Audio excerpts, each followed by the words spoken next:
Sobat Daai, hari ini kita lagi di Cilincing nih. Dan katanya lagi rame banget kalau di pesisir Laut Cilincing itu banyak banget limbah kulit cangkang kerang hijau.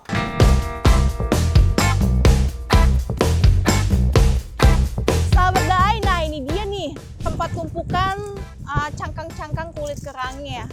Wah, banyak juga ya, tapi kalau dibiarin kayak gitu terus gimana ya solusinya? Dibuangnya gimana ya? Tapi sahabatnya coba dilihat deh, itu lagi ngapain ya? Kok lagi ngumpulin sampah kulit cangkang ini ya, limbahnya dikumpulin. Permisi Pak. Hey, sahabat Daai. Wah, ini lagi ngapain Pak?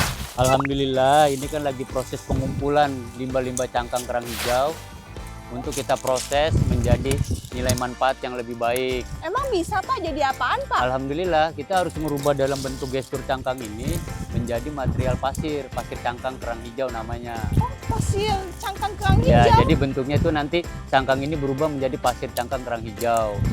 Yang kita fungsikan untuk produk beton dan produk pakan burung. Wah, bisa Pak dijadikan kayak gitu Pak? Alhamdulillah, progres sudah berjalan dengan baik. Boleh nggak nih Pak kita ngeliat proses pembuatannya Pak? Boleh, untuk sementara ini kita kumpulin bahannya dulu ya. Oke, Biar kalau kita bawa gitu. sekalian ke darat. Ya, kita bantuin dulu nih Pak. Ayo, kita Ayo. kumpulin.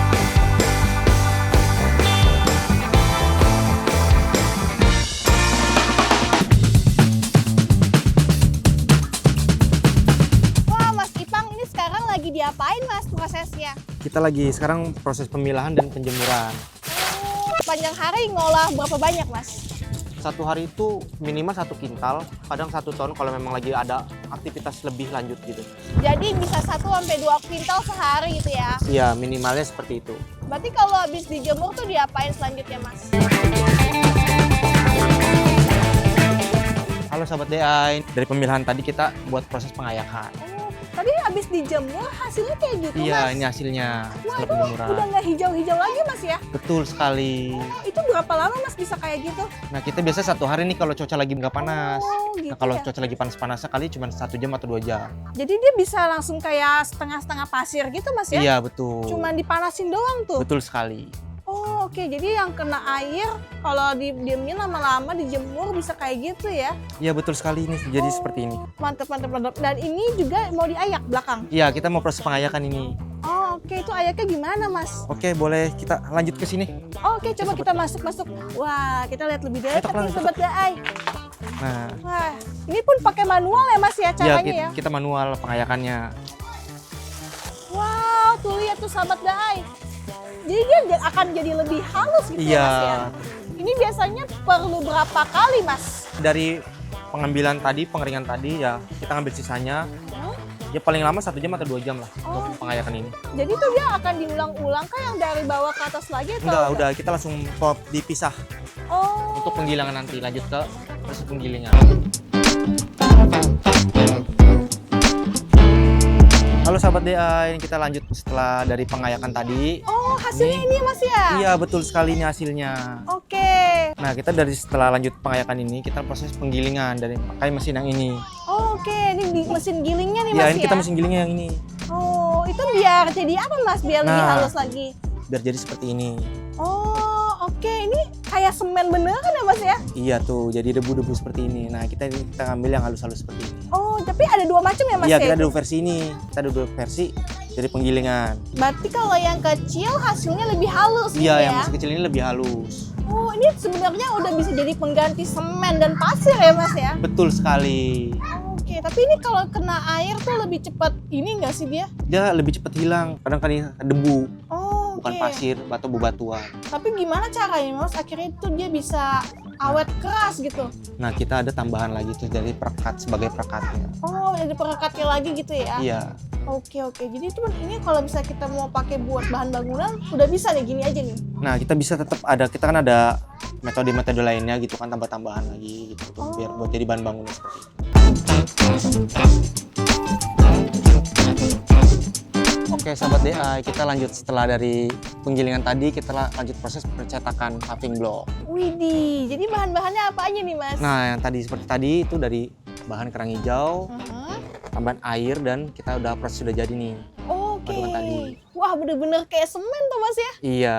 Wah, itu untuk porsinya sendiri berarti air sama ininya. Dari cacahan kerang hijau tadi, Hah? nah kita ada tambahan perekat juga buat memperkuat bahan betonnya. Oh, oke. Kita kan main angin-anginan aja nih kalau soal percetakan ini. Mm-mm. Paling lama 1 sampai 2 jam. Oh, udah keras tuh. Udah belum keras, belum maksimal untuk pengerasan gitu. Tapi untuk bisa dicopot dari cetakan Oh, biar lebih cepat kering. oke. Nah. Terus baru dimasukin lagi gitu. Iya, gitu. Oh, Nanti kita proses penaruhan nih. oke. Wah. Ini beratnya berapa kilo, Mas? Nah, kalau untuk masih basah seperti ini 3 sampai 4 kilo. Oh, oke, 3-4 Nah, kilo nih. Wah. Kita tungguin aja nih Mas dengan cahaya matahari. Iya, dengan nih. cahaya dan matahari dan angin-angin aja.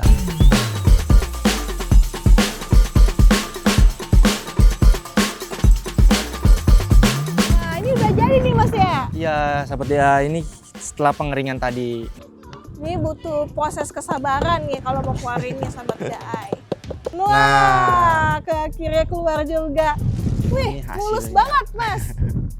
Wah, itu mulus banget ya dari cetakannya itu ya. Keren. Siapa sangka tuh dari limbah cangkang kerang hijau bisa jadi paving block kayak gitu. Dan ini semuanya tuh juga dari Hasil sana, dari Mas. cetakan semua. Dari cetakan juga. Iya. Oh, itu ada warna hijau juga, Mas. Nah, kita ada varian juga yang warna hijau. Tapi dari warna aslinya atau Dan gimana? kita dari bukan warna asli, melainkan dari pewarnanya, ada pewarnanya. Oh, gitu. Jadi bisa milih nih ya. Iya, kalau kita bisa buat varian.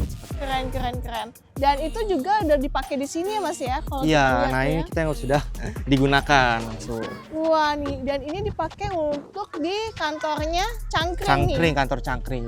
Wah, mantap.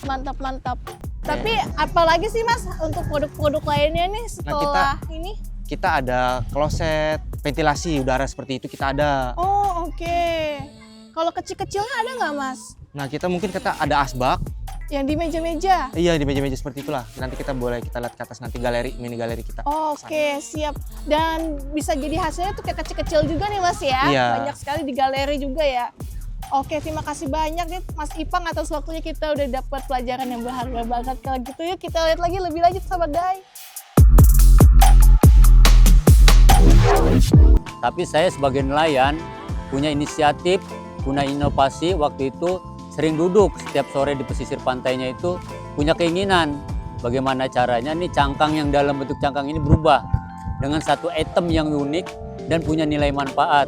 Akhirnya apa? Yaitu dengan proses berkumpul dengan ibu-ibu nelayan, anak-anak nelayan, kami kolaborasi, kami kerjasama, berubah cangkang menjadi pasir cangkang kerang hijau untuk bahan material.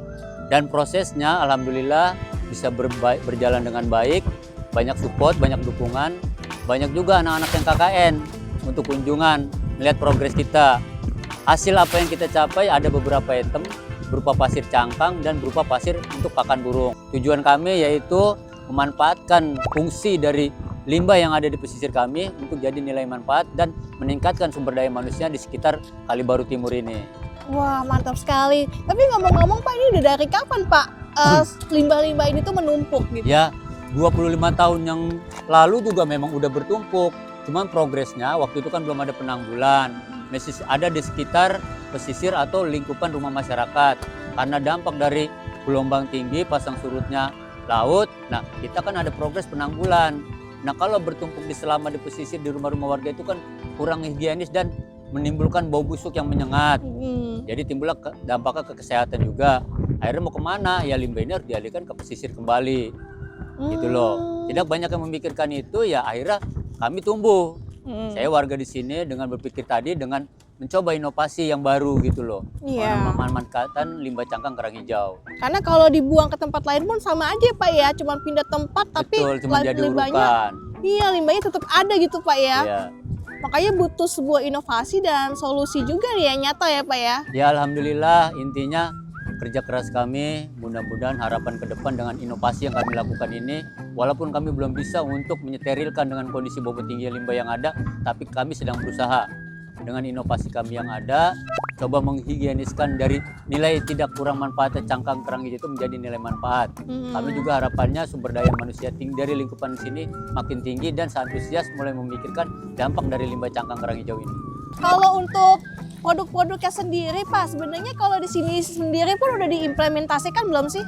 Kalau untuk produknya sendiri sebetulnya kita udah implementasikan di beberapa daerah yang berbeda. Udah terjual di daerah Tangerang, gitu kan. Iya. Terus untuk nilai manfaat ke masyarakat, termasuk klosetnya yang nggak punya, terus pasang di Epetra, dan juga untuk nilai manfaat di pemakaman paving block kita. Kalau orang yang nggak mampu beli keramik, mungkin lebih efisiensi dari penggunaan paving block dari cangkang, ya silakan saja, karena itu udah memang digunakan sebagian untuk area penyekatan di pemakaman. Karena biaya ini pun lebih murah ya Pak ya, paving blocknya ya? Ya alhamdulillah untuk nilai jualnya memang dia dibawa dari produk beton. Tapi kuat ya Pak ya ini? Alhamdulillah karena kita udah dapat uji layak dari Kementerian Bandung, sertifikasinya juga, dan dari Bina Marga. Oke, tapi Jadi udah masuk standar kualitas layak pakai. tapi ini kira-kira bertahannya lama nggak sih Pak? Ya progresnya ini kan dia dari gestur ini kan bisa dipertahankan dengan dari mix campuran atau kolaborasi dari material-material tingkat kekuatannya saja sih sebenarnya. Oke, jadi ini bisa bertahan lama sekuat beton juga nih Pak ya? Iya, amin, alhamdulillah. Wah, mantap-mantap. Tapi ini pun meskipun udah jadi kayak gini tuh udah nggak bau amis ya Pak ya? Melalui proses higienis tadi, tidak dilupakan dengan satu hal, ingin berubah satu hal itu ya dengan proses. Dari cangkang yang kurang baik, kita higieniskan, kita cuci, kita basuh, kita jemur. Proses-proses langkah itulah yang membuat cangkang ini memang gimana nilai jualnya itu ada. Jadi siapa sangka tuh limbah-limbah yang kayak gini ternyata bisa juga jadi tempat-tempat buat paving block atau toilet juga ya Pak ya? Iya. Apa sih Pak yang paling menggerakkan Pak Tisno nih untuk terjun Pak memberikan solusi nih di lingkungan ini? Saya kan tergerak cuman karena inovasi, keinginan.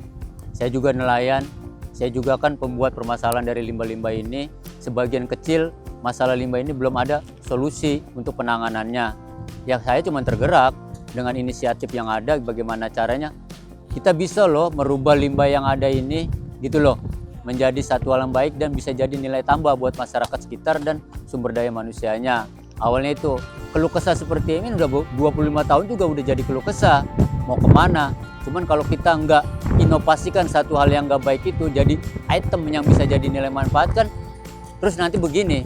Jadi ya di tahun 2018, 2019 saya mulai eksis, itu mulai kami tingkatkan untuk niat mengolah limbah cangkang ini kita rubah dalam bentuk basic material bahan bangunan.